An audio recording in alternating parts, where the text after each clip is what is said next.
चलो, तो क्या होता है बच्चों, जब तुम लोग एक सॉलिड को, सॉलिड जिसमें पार्टिकल बहुत क्लोजली अरेंज है, जब तुम लोग इसको हीट करते हो, तो ये सॉलिड में क्या था, इंटरमोलिकुलर फोर्सेस जो थे, इंटरमोलिकुलर फोर्सेस हाई थे,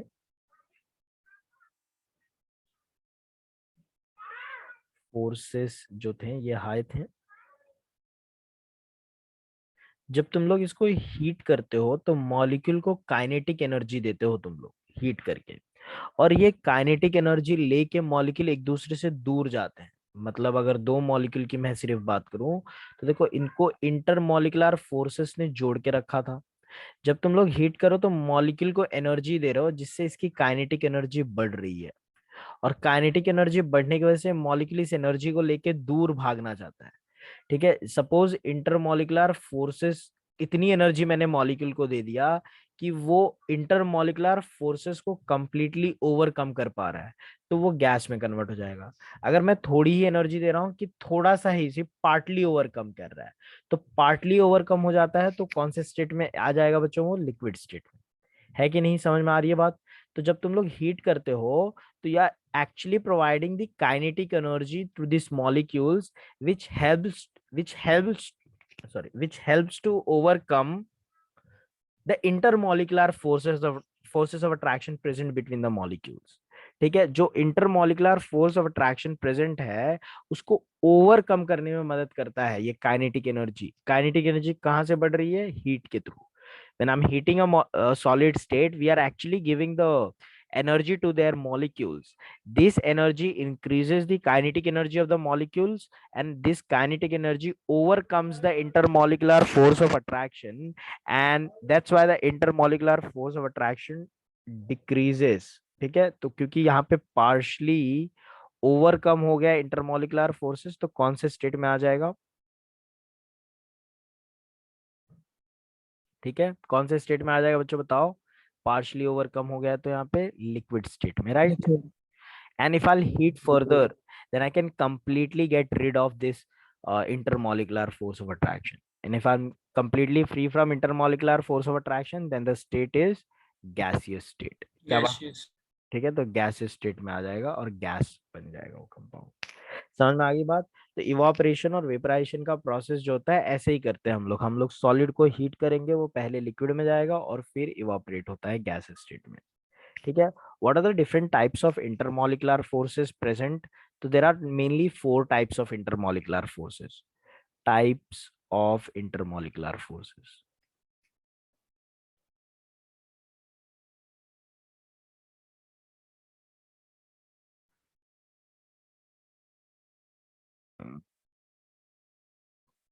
So there are five types of intermolecular forces।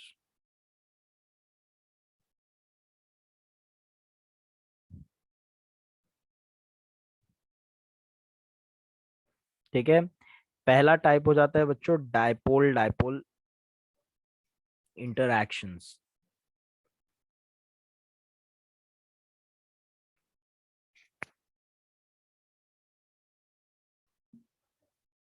ठीक है, दूसरा टाइप हो जाता है आयन डाइपोल इंटरैक्शंस।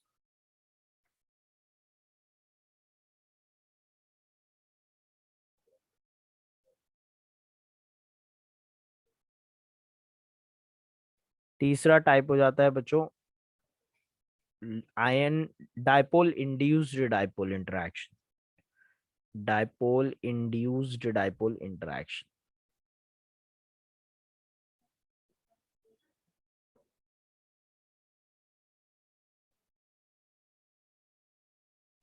और फोर्थ टाइप हो जाता है,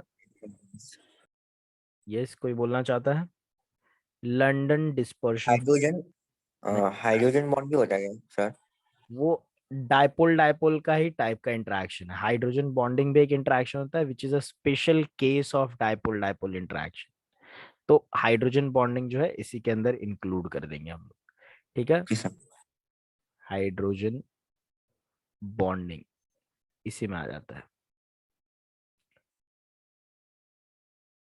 तो London dispersion forces, fourth type. Sorry,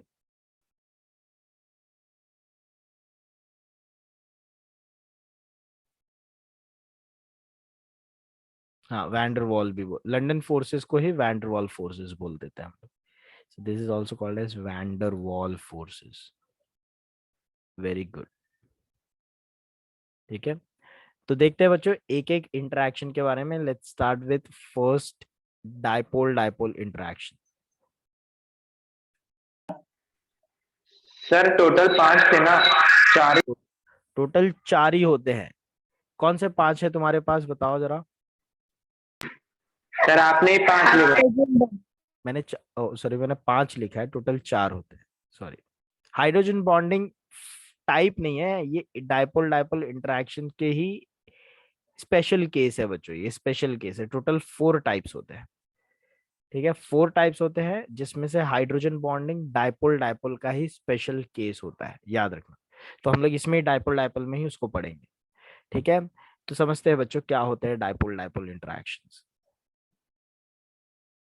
ठीक है, चलो सबसे पहले तो जानते हैं ये डाइपोल क्या होता है बच्चों. डाइपोल का मतलब क्या है ये जानते हैं हम लोग.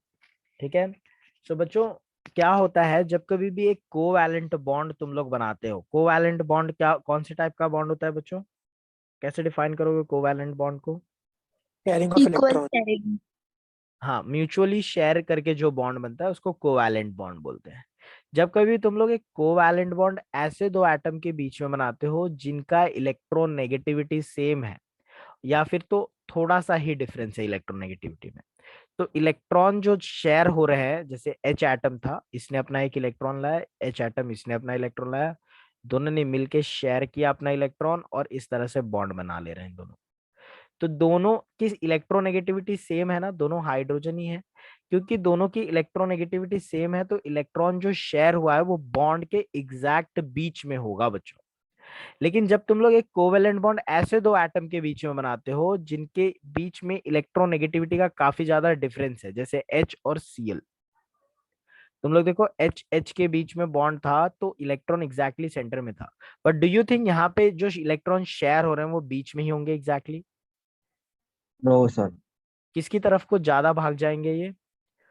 सीएल क्लोरीन की. के साइड में. बॉन्ड के क्लोरीन. इलेक्ट्रॉन ज्यादा, बॉन्ड के इलेक्ट्रॉन जो शेयर हुए हैं, हाइड्रोजन भी एक दिया क्लोरीन भी एक दिया, लेकिन क्लोरीन क्या करेगा, बॉन्ड के इलेक्ट्रॉन को अपनी पास की तरफ अपने पास पुल करके रखेगा because of its high electronegativity. And in due to this the chlorine appears to be electron rich. क्या होना चाहिए था बच्चों, इलेक्ट्रॉन एग्जैक्टली बॉन्ड के बीच में होना चाहिए था, बट क्लोरीन क्योंकि ज्यादा इलेक्ट्रोनेगेटिव है इसके इलेक्ट्रॉन को अपनी तरफ खींच ले रहा है, जिस वजह से क्लोरीन के आसपास इलेक्ट्रॉन डेंसिटी बढ़ जाएगी कि नहीं बढ़ जाएगी, बताओ जरा. इलेक्ट्रॉन की डेंसिटी बढ़ जाएगी ना, उसके पास इलेक्ट्रॉन की नंबर्स बढ़ जाएंगे ना उसके आसपास, है कि नहीं.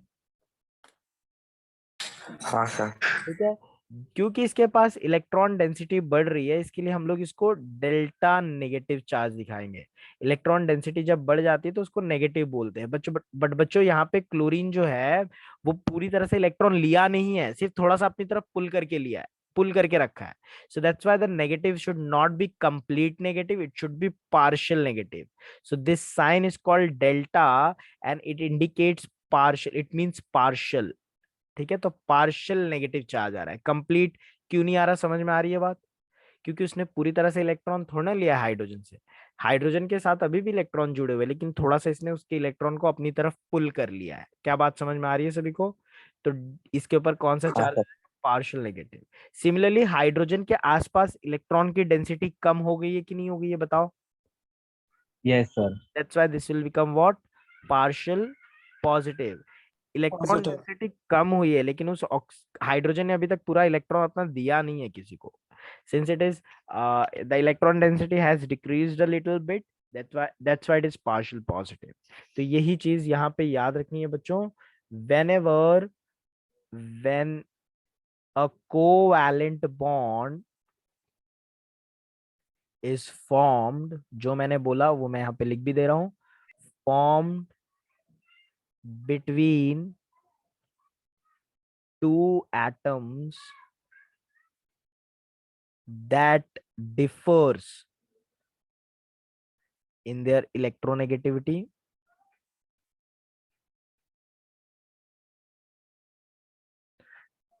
Then the shared pair of electron. Shared pair of electron का मतलब क्या होता है बच्चों, बोलो। Covalent bond. Covalent bond. Covalent bond बनाया तो कोवेलेंट उसके बॉन्ड। अंदर जो इलेक्ट्रॉन है उसको शेयर्ड पेयर ऑफ इलेक्ट्रॉन बोलते हैं। कोवेलेंट बॉन्ड बनाने के लिए जो इलेक्ट्रॉन शेयर हुए ना, उसको बोलते हैं शेयर्ड पेयर ऑफ इलेक्ट्रॉन्स। ठीक है, are pulled towards electronegative atom, towards more electronegative atom. वो अपनी तरफ पुल कर लेगा। ठीक है, एंड अक्वायर्स, इस वजह से क्या आ जाएगा बच्चों इसके ऊपर, कैसा चार्ज आ जाएगा, acquires partial negative charge, right? Yes sir. ठीक है, कैसे दिखाते हैं पार्शियल नेगेटिव, डेल्टा नेगेटिव। ठीक है, and the other atom acquires, क्यों partial partial negative, positive. yes obviously partial partial. positive, but the thing is why this atom acquires negative charge, due to increased electron density, right?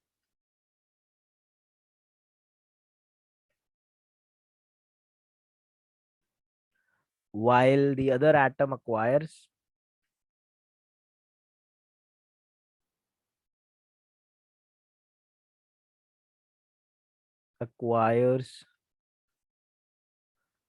partial positive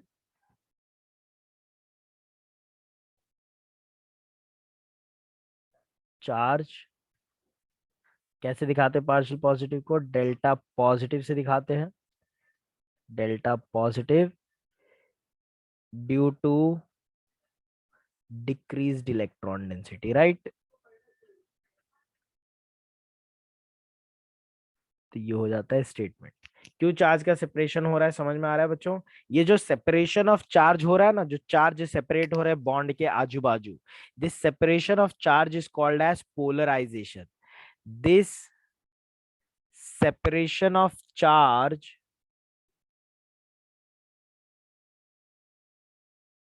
is called polarization.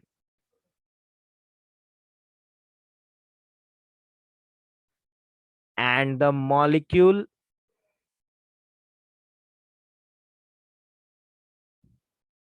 that have these charges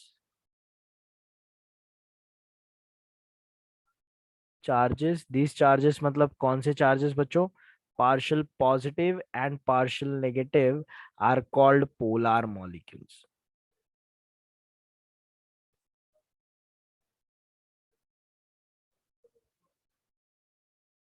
ठीक है, polar molecules. समझ में आ गया बच्चों, polar molecule क्या होते हैं, वो मॉलिक्यूल जिन पे ऐसे चार्ज सेपरेट होते हैं, जिन मॉलिक्यूल पे पोलराइजेशन होता है। जरा एक बार स्टेटमेंट बच्चों फटाफट लिख लो, नहीं पढ़ लो जो लिखा हुआ है मैंने, एक बार रीड करो, और जब समझ में आ जाए तो अपना हैंड रेज करना, और नहीं समझ में आया तो माइक ऑन करके पूछ सकते हो तुम लोग मुझसे। एक बार रीड करो, अगर समझ में आ जाए तो हैंड रेज कर लेना।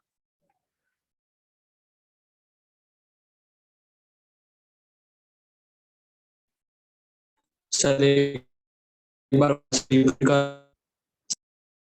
बेटा तुम्हारा आवाज अटक रहा है। सर ये वापस से रिपीट करो ना सेंटेंस।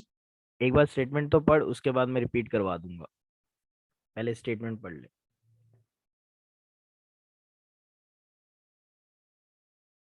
पहले एक बार पढ़ लो पूरा, पढ़ने के बाद अगर समझ में आता तो हैंड रेज करो, otherwise I will repeat one more time. Sakshi Vishwakarma को समझ में आ गया, वेरी गुड।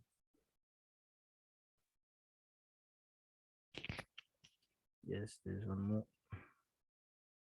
तरुण very good, Tarun. Chirag good.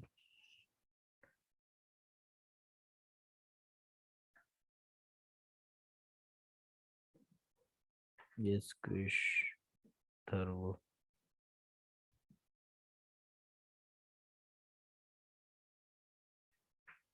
अभिषेक को समझ में आ गया, बहुत अच्छी बात है बच्चों। एक बार मैं फिर भी रिपीट कर देता हूँ, कुछ बच्चों को डाउट है तो इसके लिए। बेटा क्या होता है कि जब कभी तुम ऐसे दो एटम के बीच में बॉन्ड बनाते हो जिनकी इलेक्ट्रोनेगेटिविटी सेम है, तो वैसे दो एटम के बीच में इलेक्ट्रॉन बॉन्ड के एकदम बीच में होता है, किधर पे भी, ना तो इलेक्ट्रॉन ए एटम पे मूव करेगा ना तो एटम बी एटम पे मूव करेगा, मतलब किसके भी साइड पे मूव नहीं होता है, बीच में एसिमेट्रिकली इलेक्ट्रॉन डिस्ट्रीब्यूटेड होता है, मतलब ठीक एकदम बीचों बीच में सिचुएटेड होता है, जैसे यहाँ पे है। लेकिन जब तुम एक बॉन्ड बनाते हो ऐसे दो एटम के बीच में जिनके इलेक्ट्रोनेगेटिविटी का बहुत ज्यादा डिफरेंस है, जैसे कि हमको पता है हाइड्रोजन की इलेक्ट्रोनेगेटिविटी बहुत कम है और क्लोरीन की इलेक्ट्रोनेगेटिविटी बहुत ज्यादा है, क्लोरीन इज अबाउट, ना chlorine almost second most third most electronegative element है पीरियोडिक टेबल का। तो बच्चों याद रखना, जब कभी भी तुम लोग एक कोवैलेंट बॉन्ड ऐसे दो एटम के बीच में बनाते हो जिसकी इलेक्ट्रोनेगेटिविटी में बहुत ज्यादा डिफरेंस है, तो याद रखना बच्चों, इलेक्ट्रॉन जो है बॉन्ड के उस एटम की तरफ मूव कर जाते हैं जो ज्यादा इलेक्ट्रोनेगेटिव है, क्योंकि उसको इलेक्ट्रॉन पुल करने की आदत है, इसके लिए वो अपनी तरफ इलेक्ट्रॉन पुल कर लेगा। इलेक्ट्रॉन पुल करने की वजह से इसके आसपास इलेक्ट्रॉन का क्राउड जो है बढ़ जाएगा, और ऐसा लगने लगेगा कि ये नेगेटिव है, लेकिन वो पूरी तरह से नेगेटिव नहीं होता, पार्शियल नेगेटिव होता है, क्योंकि उसने पूरी तरह से इलेक्ट्रॉन थोड़ा ना लिया है। और ये हाइड्रोजन जो है अपना इलेक्ट्रॉन थोड़ी देर के लिए उधर पे शिफ्ट कर दिया है, थोड़ा उधर उस साइड पे शिफ्ट कर दिया है, इसके लिए पार्शियल पॉजिटिव, क्योंकि इसके अराउंड इलेक्ट्रॉन डेंसिटी डिक्रीज हो गई है। अब ये जो मैंने एक्सप्लेन किया यही मैंने लिख के भी दिया है, तुम लोग पढ़ोगे तो वही समझ में आएगा। क्या जिसको डाउट था उसको समझ में आ गया बेटा अभी क्या है ये, कैसे चार्ज का सेपरेशन होता है? Yes, Yes. चलो बढ़िया, बहुत अच्छी बात है। बच्चों इस पे कितने चार्ज डेवलप हो रहे हैं? एक चार्ज सर। नहीं नहीं, charge, one. Charge in the sense कितने टर्मिनल्स पे चार्ज जनरेट हो रहे हैं? एक इस टर्मिनल पे हो रहा है पॉजिटिव चार्ज और एक इस टर्मिनल पे नेगेटिव चार्ज, राइट? दो yes charge, sir. Partial positive partial, दो चार्ज, दो, ऐसा नहीं लग रहा दो पोल्स बन गए, दो एंड्स बन गए हैं? जैसे इसमें ऐसा कोई नहीं दिख रहा था, इसमें कोई पोल्स नहीं जनरेट हो रहा था, लेकिन इसमें दो पोल्स बन गए ऐसा लग रहा है ना, तो ऐसे मॉलिक्यूल को हम लोग क्या बोलते हैं? डायपोल्स। क्या बोलेंगे हम लोग? डाई मतलब टू, डायपोल। ये डायपोल क्यों बोल रहा हूँ समझ में आ रहा है? क्योंकि दो रीजन जनरेट हो गया, एक पॉजिटिव रीजन और एक नेगेटिव रीजन, रीजन्स को हम लोग पोल्स बोल सकते हैं, डायपोल्स बोलते हैं। अगर एक डायपोल दूसरे डायपोल को अट्रैक्ट कर रहा है तो उस इंटरेक्शन को हम लोग क्या बोलेंगे बच्चों? Dipole dipole interaction. जैसे एग्जाम्पल के तौर पे बता देता हूँ, एक एग्जाम्पल के तौर पे हम लोग डिस्कस कर लेते हैं dipole dipole interaction. Sir FCl भी होगा, हो सकता है क्या डाइपोल डाइपोल रिएक्शन का? कौन सा कौन सा? FCl। FCl, FCl पहली बात तो स्टेबल मॉलिक्यूल नहीं है, दूसरा अगर मैं हाइपोथेटिकली मान लेता हूँ तो इन लोग के बीच में ज्यादा इलेक्ट्रोनेगेटिविटी का डिफरेंस नहीं है बच्चों। इसका इलेक्ट्रोनेगेटिविटी था फ्लोरीन का 4 और क्लोरीन का 3.5, तो 0.5 का डिफरेंस है, तो बहुत ज्यादा पोलैरिटी नहीं होगी, वीक डायपोल डायपोल इंटरेक्शन बोल सकता है, हो सकता है। Okay sir. समझ में आ रही? लेकिन बहुत स्ट्रांग नहीं होगा। ठीक है, जितनी ज्यादा इलेक्ट्रोनेगेटिविटी का डिफरेंस उतना स्ट्रांग नेगेटिव और पॉजिटिव चार्ज, जितना स्ट्रांग नेगेटिव और पॉजिटिव चार्ज उतना स्ट्रांग डायपोल डायपोल इंटरेक्शन। क्या ये बात समझ में आ गई सभी को? Yes sir. Yes sir. तो बच्चों एक मॉलिक्यूल सर हाइपोथेटिकल, अभी आपने जो बोला वापस बोलो ना। मैं वापस से बोलता हूँ, जितना ज्यादा इलेक्ट्रोनेगेटिविटी का डिफरेंस दो बॉन्डेड एटम के बीच में होगा उतना ज्यादा इलेक्ट्रॉन पुल करेगा इलेक्ट्रोनेगेटिव एटम अपनी तरफ को, और जितना ज्यादा पुल करेगा उतना ज्यादा नेगेटिव चार्ज और पॉजिटिव चार्ज डेवलप होगा। स्ट्रॉन्गर नेगेटिव और पॉजिटिव चार्ज डेवलप होता है तो स्ट्रॉन्गर सर डायपोल पीछे डायपोल। लेना है। ठीक है ठीक है ठीक है, एक बार पहले मैं एक मॉलिक्यूल को पहले एक्सप्लेन करूंगा फिर लिखूंगा। ए बी मॉलिक्यूल थे बच्चों, तुम लोग आंसर करने की कोशिश करना इसको। ठीक है, मैं बोलता हूं बच्चों बी जो है वो बहुत ज्यादा इलेक्ट्रोनेगेटिव है ए के कंपैरिजन में, तो बताओ कौन पॉजिटिव होगा कौन नेगेटिव होगा? सर ए ए पॉजिटिव बी पॉजिटिव पार्शियल होगा, बी पॉजिटिव, नेगेटिव। बी ए पार्शियल नेगेटिव होगा। बी पार्शियल नेगेटिव होगा, बिल्कुल सही। तो क्या मैं इसको डायपोल बोल सकता हूँ? यस। यस हाँ। सर। बोल सकता हूँ। ये मॉलिक्यूल का सरफेस एरिया हो जाता है लेट्स से, तो ये मॉलिक्यूल का सरफेस एरिया है, तो इस मॉलिक्यूल के सरफेस एरिया में दो जोन्स बन गए, ये पॉजिटिव जोन हो गया, ये नेगेटिव जोन हो गया, right?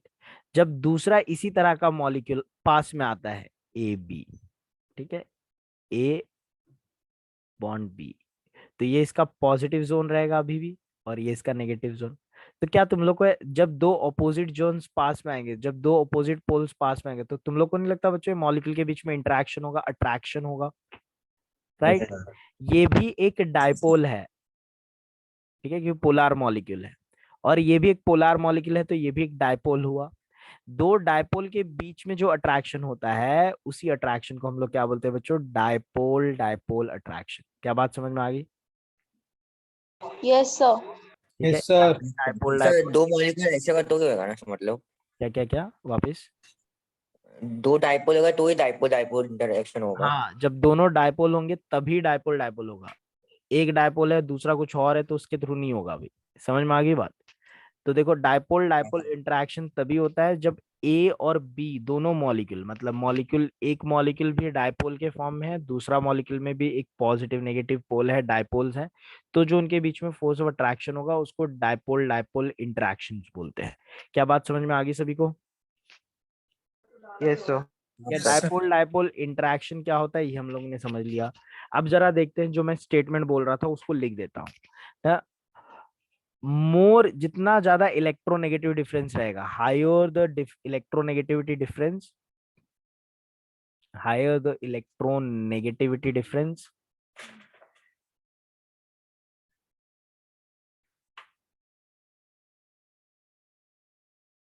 More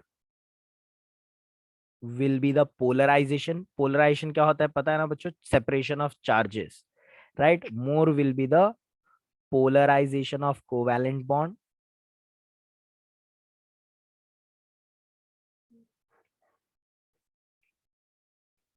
of covalent bond, that means separation of charges,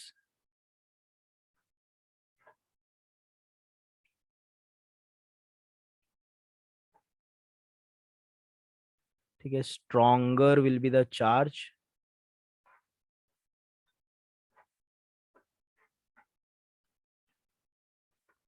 partial positive and partial negative charge। ज्यादा पोलराइजेशन होगा तो ज्यादा पॉजिटिव, ज्यादा स्ट्रॉन्ग पॉजिटिव एंड ज्यादा स्ट्रॉन्ग नेगेटिव चार्ज डेवलप होगा। Charge no stronger the dipole dipole interaction. क्या बात समझ में आ रही है बच्चों सभी को?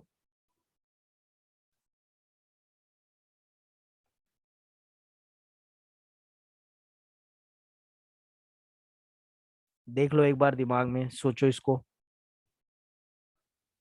क्या सही है ये बात? जितना ज्यादा इलेक्ट्रोनेगेटिविटी डिफरेंस उतना ज्यादा पोलराइजेशन, जितना ज्यादा पोलराइजेशन उतना ज्यादा पॉजिटिव और नेगेटिव चार्ज का सेपरेशन, और जितना ज्यादा सेपरेशन होगा बच्चों उतना स्ट्रॉन्ग डायपोल डायपोल इंटरेक्शन होगा। क्या बात समझ में आ गई सभी को ये बात? Yes sir. ठीक है, सारे बच्चे जिन लोगों को समझ में आ गई हाथ रेस करे। बहुत बच्चे रिप्लाई नहीं करते, तो हाथ तो रेस कर ही सकते हो। यस, हाथ रेस करके बताओ बच्चों जरा। यस, मेरे 45 बच्चों में से 25 बच्चों ने हाथ रेज किया, मतलब आधे से ज्यादा क्राउड को समझ आया। बाकी के बच्चों क्या नहीं समझ में आई ये बात बच्चों सभी को? यस,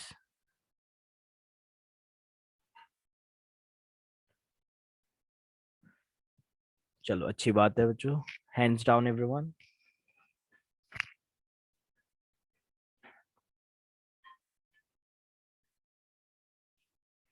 चलो बच्चों, एक रिलेशनशिप है, वो रिलेशनशिप याद रखना, जितना ज्यादा डिस्टेंस बढ़ेगा उतना ज्यादा अट्रैक्टिव फोर्सेस कम होंगे ना, डायपोल डायपोल इंटरेक्शन कम होंगे।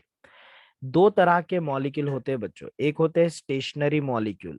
स्टेशनरी मॉलिक्यूल वो होते हैं जो रुके हुए रहते हैं, जिसके बॉन्ड रोटेट नहीं होते हैं, और एक होते हैं रोटेटिंग मॉलिक्यूल जिसके बॉन्ड रोटेट होते हैं।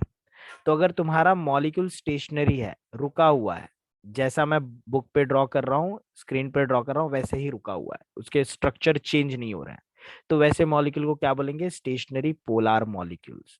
स्टेशनरी पोलार मॉलिक्यूल में बच्चों जो एनर्जी ऑफ इंटरैक्शन होता है, देखो जितना ज्यादा एनर्जी ऑफ इंटरैक्शन रहेगा उतना ज्यादा स्ट्रॉन्ग बॉन्ड बनता है। ठीक है, तो एनर्जी ऑफ इंटरैक्शन के बारे में पहले बता दो, इंटरैक्शन एनर्जी क्या होती है? एक minute,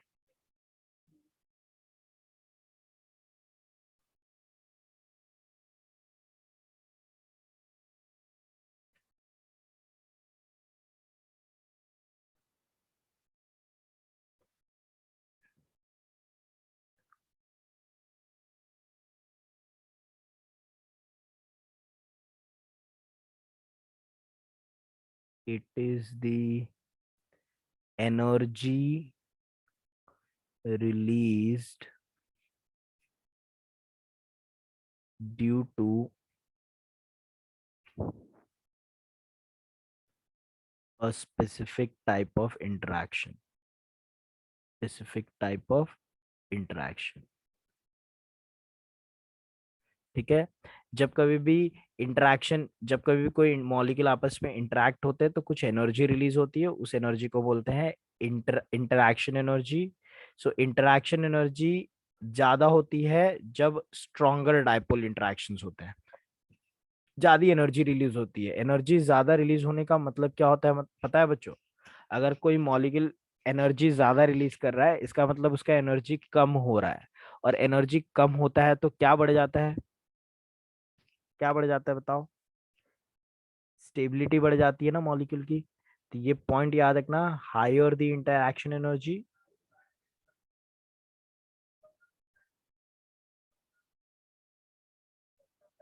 energy stronger the interaction.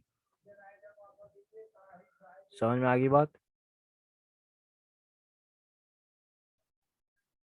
अगर दो मॉलिक्यूल आपस में जुड़ते हैं तो जो एनर्जी रिलीज होती है उसको बोलते हैं इंटरैक्शन एनर्जी.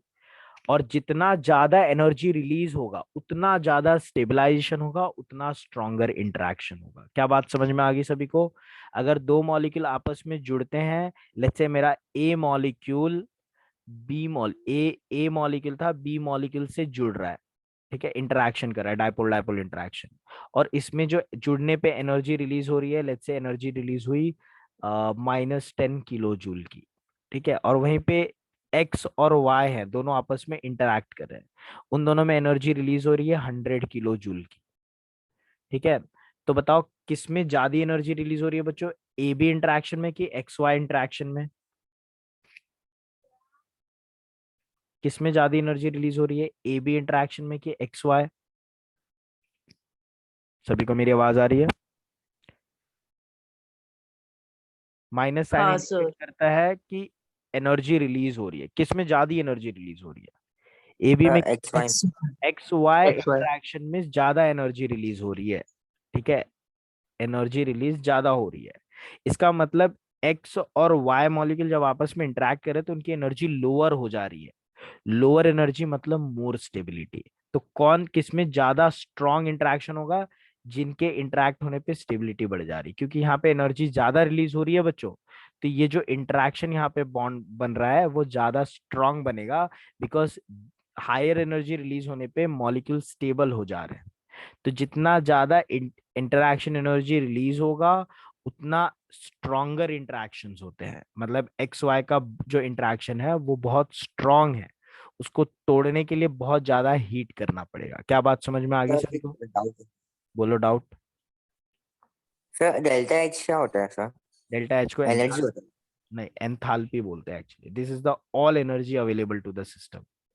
ठीक है, टोटल एनर्जी जो प्रेजेंट होता है उसको डेल्टा एच से बताते हैं हम लोग, एंथैल्पी बोलते हैं. समझ में आ गई बात? तो बच्चों ये बात यहाँ पे क्लियर हो जानी चाहिए तुम लोगों के अभी दिमाग में.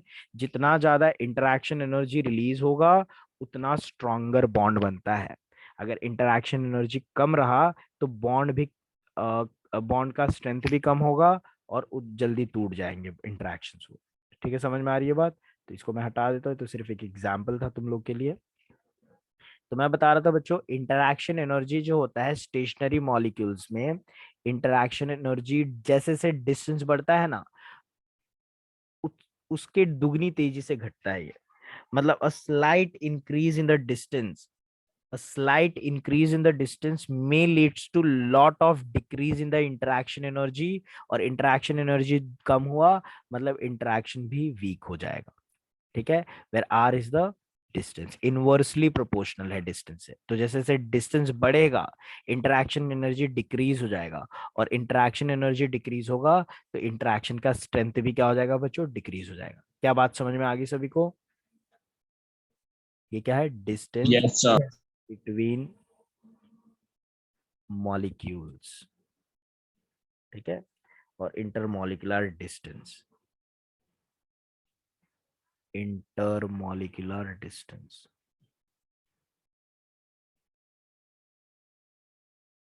ठीक है। जबकि दूसरे टाइप के जो मॉलिक्यूल होते हैं जिसमें रोटेट होते रहते हैं, रोटेटिंग पोलार मॉलिक्यूल्स जो होते हैं, रोटेटिंग पोलार मॉलिक्यूल्स में इंटरैक्शन एनर्जी और ज्यादा तेजी से डिक्रीज होता है। a slight a slight decrease in the distance, a slight increase in the distance may leads to huge decrease in interaction energy, क्योंकि वो सिक्स्थ पावर से डिक्रीज होता है। यहाँ पे देख रहे हो थर्ड पावर से डिक्रीज हो रहा था, यहाँ पे सिक्स्थ पावर पे डिक्रीज हो रहा है। तो किसमें ज्यादा डिक्रीज होगा? रोटेटिंग पोलार मॉलिक्यूल में डिस्टेंस बढ़ने से ज्यादा डिक्रीज होगा कि स्टेशनरी पोलार मॉलिक्यूल्स में? बताओ जरा।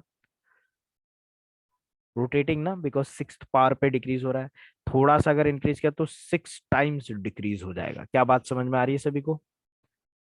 सर वो वापस रिपीट कर सकता था? स्लाइट अगर डिस्टेंस में इंक्रीज करता तो उसका 6 टाइम्स डिक्रीज हो जाएगा इंटरेक्शन एनर्जी। 6 बहुत बड़ा होगा ना बच्चों, समझ में आ रही है बात? और आर जो था वो क्यूब से डिक्रीज हो रहा था, मतलब थोड़ा सा आर बढ़ाया तो जो डिक्रीज होगा वो बहुत ज्यादा तो होगा, लेकिन रोटेटिंग पोलर मॉलिक्यूल से कम होगा। राइट? क्या बात समझ में आ रही है सभी को अभी? हाँ सर। ठीक है, तो ये चीज याद। दो तरह के पोलार मॉलिक्यूल होते हैं, एक जिसमें बॉन्ड एक ही जगह पे टिका हुआ रहता है जिसको स्टेशनरी बोलते हैं, और एक जिसमें बॉन्ड घूमते रहते हैं, मॉलिक्यूल घूमते रहते हैं। ठीक है, तो ये हो जाता है बच्चों इंटरैक्शन एनर्जी का रिलेशनशिप विद इंटरमॉलिक्यूलर डिस्टेंस, हमने देख लिया। ठीक है बच्चों, अब मैं बात करूंगा कुछ एग्जाम्पल्स की, और फिर एग्जाम्पल देख के हम लोग डिस्कस करेंगे कुछ हाइड्रोजन बॉन्डिंग स्पेशल केसेस की। लेकिन उसके लिए तुम लोग को रिजॉइन करना पड़ेगा, फटाफट रिजॉइन करो तो बात करते हैं।